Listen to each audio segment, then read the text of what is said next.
Tamil Nadu assembly ప్రారంభమైంది. కొద్దిసేపటి క్రితం విశ్వాస యుద్ధానికి అంతా సిద్ధమైంది. వైరి పక్షాలు ఎక్కడివక్కడ మోహరించాయి. ఎవరికి వారే గెలుస్తామన్న ధీమాతో ఉన్నారు. డిఎంకే, కాంగ్రెస్, ఇండియన్ ముస్లిం లీగ్ విశ్వాస పరీక్షకు వ్యతిరేకంగా ఓటేయాలని నిర్ణయించాయి. ప్రభుత్వానికి వ్యతిరేకంగా ఓటేయాలని నిర్ణయించాయి. ఎటు నుంచి ఎటు లెక్కలు చూసినా 10 మంది ఎమ్మెల్యేలు కీలకం కావడంతో ఉత్కంఠ మరింత పెరుగుతోంది. తాజా లెక్కల ప్రకారం కనీసం 8 మంది తేడా చేసినా పళనిస్వామి చిక్కుల్లో పడ్డం ఖాయం. అందుకే రాత్రంతా క్యాంపులో క్లాసులు నడిచాయి.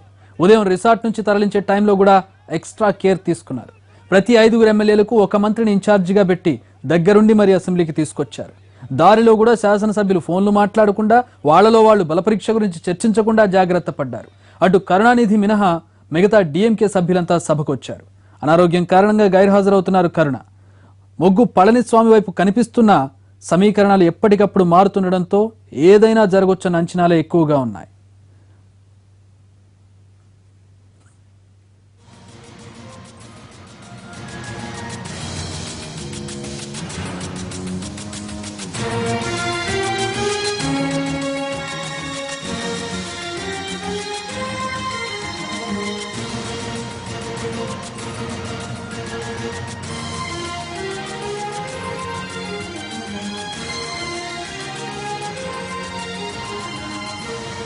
మ్యాజిక్ ఫిగర్ 116కు పడిపోయింది. కరుణానిధిని, అలాగే శిబిరం నుంచి వెళ్లిపోయినటువంటి అరుణ్ కుమార్ని, అలాగే చనిపోయినటువంటి జయలలితని, స్పీకర్ని మినహాయిస్తే మొత్తంగా లెక్క చూసుకుంటే మ్యాజిక్ ఫిగర్ 116కు పడిపోయినటువంటి పరిస్థితి.